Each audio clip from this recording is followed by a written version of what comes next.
Leemos sobre la aliyá que nos corresponde en esta ocasión. Quiero leer el contexto desde Levítico capítulo 14, verso 33. Habló también el Señor a Moisés y a Aarón, diciendo: cuando entréis en la tierra de Canaán que os doy en posesión, y ponga yo una marca de lepra sobre una casa en la tierra de vuestra posesión, el dueño de la casa irá y le avisará al sacerdote: algo así como la marca de la lepra ha aparecido en mi casa. El sacerdote entonces ordenará que desocupen la casa antes de que él entre para examinar la marca, a fin de que nada se contamine en la casa, y después el sacerdote entrará a examinar a la casa, examinando la marca, y si la marca sobre las paredes de la casa tiene depresiones verdosa y rojiza, y aparece más profunda que la superficie, el sacerdote saldrá a la puerta de la casa y cerrará la casa por 7 días. Y el séptimo día el sacerdote regresará y la inspeccionará. Dice así: si la marca se ha extendido en las paredes de la casa, el sacerdote ordenará quitar las piedras que tiene la marca y arrojarlas a un lugar inmundo fuera de la ciudad. Y hará raspar toda la casa por dentro, y arrojarán fuera de la ciudad a un lugar inmundo el polvo que raspen. Luego tomarán otras piedras, reemplazarán aquellas piedras, y tomará otra mezcla y volverá a recubrir la casa. Sin embargo, si la marca vuelve a aparecer en la casa después de que él haya quitado las piedras y raspado la casa, después de haberla recubierto con mezcla, el sacerdote entrará, examinará, viendo que la marca se ha extendido en la casa, será una lepra maligna en la casa, un lugar inmundo. Además, cualquiera que entre a la casa durante el tiempo que él la cerró, quedará inmundo hasta el atardecer.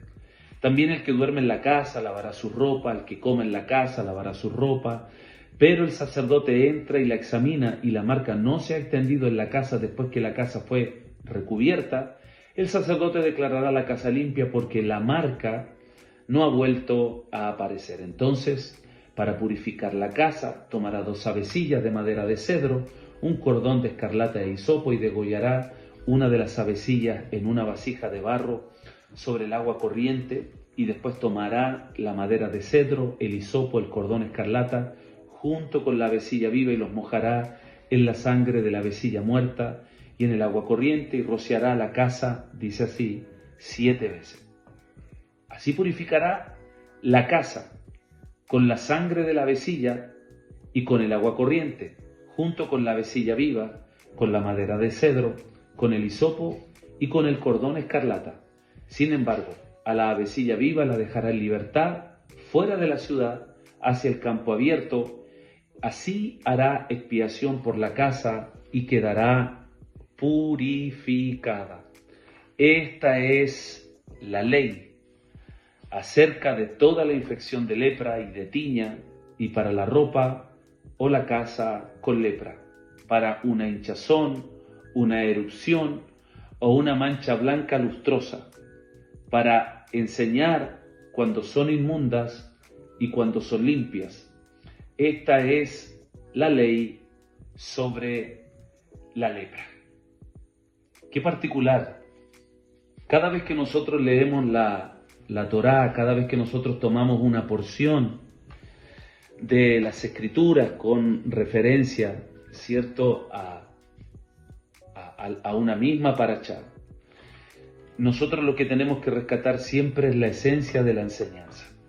Acá lo que estamos hablando, está hablando no solo sobre la persona cuando tenía lepra, sino que también lo que involucraba una casa, el contexto de una casa. Esta era una marca, una señal que estaba relacionada con inmundicia. Pero cuando nosotros comenzamos a mirar con respecto a los leprosos, ¿cierto? ¿Qué es cuando una persona se manifestaba la lepra? ¿Cuál era ese protocolo que tenía que hacer para que el leproso fuese limpiado? Dice Levítico 14, del verso 4 al 32, explica que al leproso se le requería llevar al sacerdote 2 avecillas, 3 corderos de harina y aceite como una ofrenda al Señor. Está hablando allí de ese protocolo que estaba relacionado con limpiarse. Cada vez que una persona tenía lepra, no solo involucraba su persona, sino que también su entorno. Por eso esta aliyá, su contexto general, habla no solo de las personas que tienen lepra, sino también nos muestran cómo una casa era contaminada con esta misma situación. Cuando nosotros miramos esto, miramos sus protocolos, miramos lo que había que hacer, lo que el sacerdote tenía que hacer, tenía que ponerse aceite, el lóbulo, qué sé yo, el pie derecho. Y usted lee el capítulo completo, tiene bastantes detalles al respecto, que en el fondo tienen que ver con un protocolo en donde la persona, para ser limpia, y su casa para ser limpia, tenían que pasar ciertos protocolos allí. Pero cuando nosotros miramos los tiempos de nuestro Mesías, ahí nosotros estamos hablando sobre la lepra en el contexto de nuestro Señor. En el tiempo de nuestro Mesías, en los tiempos de Yeshua, Jesús, la lepra era considerada como un castigo del pecado. Nosotros entendemos dónde nace, dónde aparece esta figura, ¿cierto? Cuando la primera mujer fue dejada fuera del campamento por establecer esta llamada lashon hará, que tiene que ver con hablar cosas que son de manera incorrecta, se llena de lepra, tenía que dejarse fuera del campamento, hasta que hubiera un correcto arrepentimiento, una correcta teshuvá. En los tiempos de nuestro Mesías, la lepra era considerada como un castigo del pecado.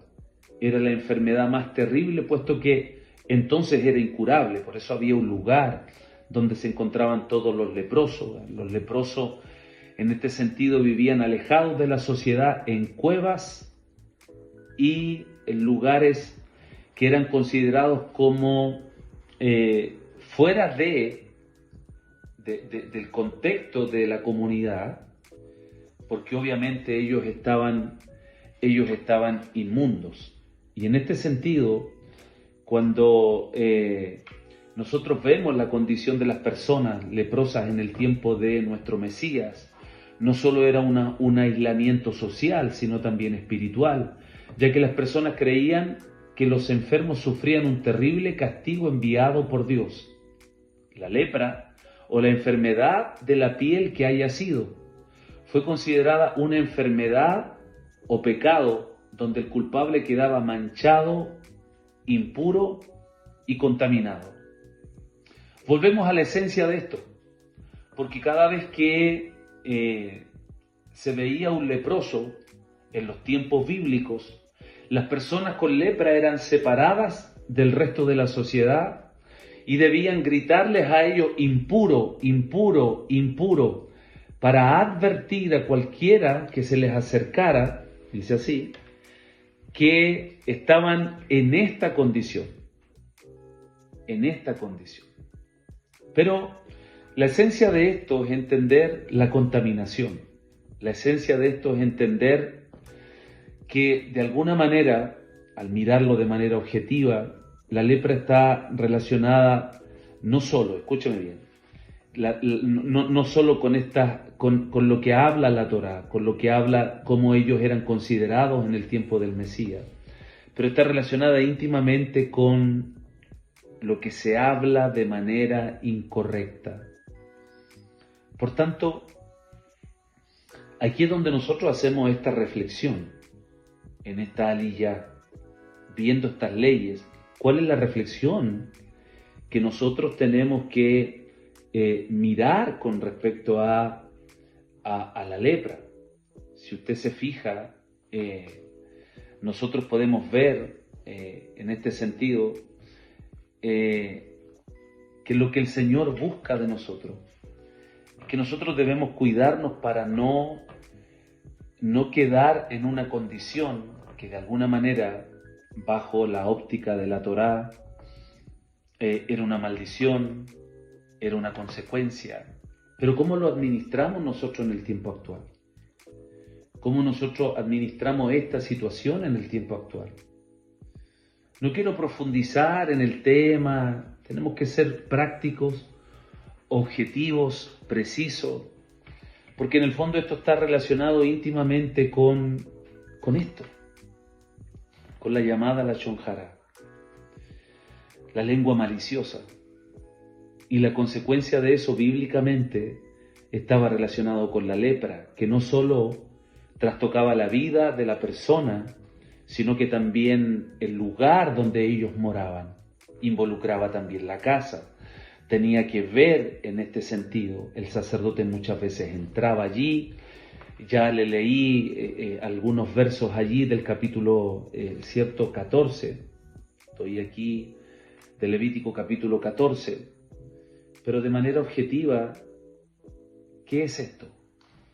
De manera objetiva tiene que ver con aquellas cosas que de alguna manera contaminan, entra una infección. Y aquí es donde nosotros tenemos que analizar esto para nuestra propia vida. Hoy día no hay un sacerdote que haga ese protocolo. Hoy día no hay un lugar en donde los leprosos están físicamente sacados de nuestros contextos y viviendo, por ejemplo, a la orilla de un cerro. Hoy día usted no ve eso. Hoy día usted no ve que cuando usted anda caminando por allá, por Pucón, por Coñaripe, por esos lugares hermosos, por cualquier parte de Santiago, usted no ve eso. Que alguien está leproso y la gente lo logra identificar y dice, oye, este está inmundo, este está inmundo, este está inmundo. No. Usted no ve eso hoy. Pero ¿cuál es la esencia de la aliyá? ¿Qué es lo que nos quiere mostrar a nosotros? Es que de alguna manera nosotros tenemos que cuidarnos en las palabras que nosotros decimos, en las palabras que nosotros hablamos. Y en esto es el gran desafío que debemos tener. ¿Cuál es el gran desafío?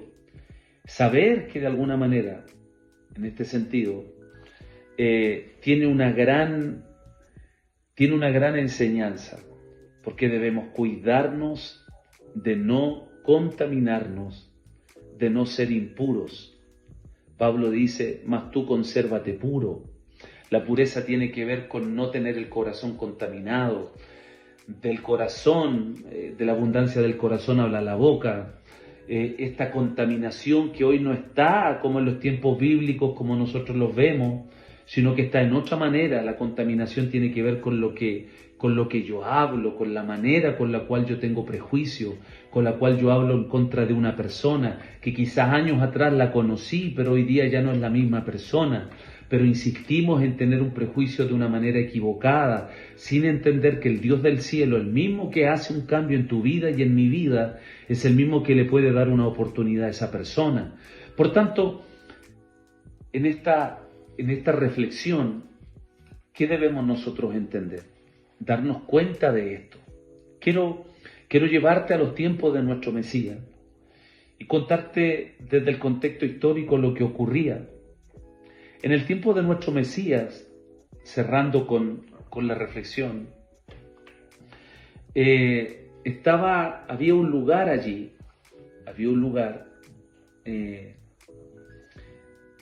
que era un lugar en Jerusalén, existía una colina, y a esa colina iban los alfareros con cientos y cientos de vasos. Ponga atención, cientos de vasos, que de alguna manera no podían soportar el proceso del alfarero. Quiero conectar esta aliyá con esta reflexión. Habían muchos vasos que se usaban en los tiempos del Mesías, pero habían varios vasos que pasaban un proceso, y cuando los vasos no pasaban el proceso, estos vasos se quebraban en las manos del alfarero. Por tanto, el alfarero, por más que trató de restaurar, pero finalmente el vaso no resistió el fuego y el trato del alfarero. Por tanto, cuando le echaban vino o algo, se quebraba. Entonces, en Jerusalén existía una colina, escuche bien, una colina en Jerusalén, dice así, y en esa colina iban los alfareros, dice, con cientos y cientos de vasos que no habían podido resistir el proceso de arreglo del alfarero, y los lanzaban en esa colina. Imagínate un alfarero con un saco con vasos que no resistieron el proceso y no podían formarse como corresponde. Entonces los llevaban a una colina. Y en una colina los dejaban caer. Escuche esto, por favor. Daban vuelta a los sacos, los vasos caían, y aparte de no estar con la formación completa, se rompían en 1000 pedazos. Póngame mucha atención. Porque esos vasos caían en la colina y se despedazaban, quedando hechos pedazos pequeños de barro. Escuche esto, por favor. Porque los leprosos iban a ese lugar, escucha esto, y con los pedazos de esos vasos eran utilizados para rascarse las heridas de los leprosos. Primero, tu vida y mi vida tenemos que cuidarnos de la contaminación que puede generar en nosotros una lepra espiritual, que no solo contamina nuestra alma, nuestro ser integral, sino que también contamina el entorno donde nosotros vivimos, la gente con la cual nos relacionamos, las personas con las cuales tenemos vínculo. Lo primero que tenemos que hacer es mirarnos nosotros. En segundo lugar, tenemos que cuidar el entorno donde nosotros vivimos. Pero de la misma manera, quiero decirte que así como tú y yo somos puestos en las manos del alfarero, como esos vasos, póngame mucha atención, todos nosotros estamos en las manos del alfarero. Y en las manos del alfarero, nosotros tenemos que ser constituidos como vasos de honra. ¿Qué tiene que ver los vasos de honra con esta liyá? Escuche bien, en los tiempos de nuestro Mesías había una colina donde los alfareros llevaban todos los vasos que no resistían el fuego, no resistían los procesos, no resistían la forma como el alfarero quería darle. ¿Y qué acontecía? Lo llevaban en un saco, la tiraban en la colina, y detrás de esa colina estaban los lugares donde estaban los leprosos. Los leprosos iban con los pedazos de los vasos que tiraban los alfareros, se rascaban sus heridas. Póngame mucha atención, porque hay gente que no resiste los procesos. Hay gente que no resiste los tratos de Dios. Hay gente que no resiste las oportunidades que Dios entrega. Y se han desarmado los vasos del alfarero, quedando convertidos sencillamente en pedazos de vasos despedazados. Y sirven para que otros leprosos se rasquen sus heridas. Por tanto, ¿cuál es el desafío de esta liyá? El desafío es entender que tenemos que cuidarnos nosotros, tenemos que cuidar nuestro entorno, tenemos que cuidarnos nosotros, porque también somos vasos de honra, para no convertirnos en esos pedazos despedazados del alfarero de alfarero. Porque si usted no se cuida, puede terminar como un vaso rascando las llagas de un leproso. O sea, no solo me cuido yo, mi entorno, sino que yo también no me puedo olvidar que yo estoy en las manos del alfarero para ser un vaso de honra. Entonces, si usted no resiste los procesos de Dios, se transformará en un vaso quebrado que será puesto en el despeñadero y terminará siendo un instrumento para que otro leproso rasque sus heridas. Lo voy a dejar hasta aquí. Quiero bendecir este tiempo, darle gracias y la oportunidad a mi hermana Nati, a su esposo, por compartir este pequeño esbozo de la liyá y declararles un gran abrazo.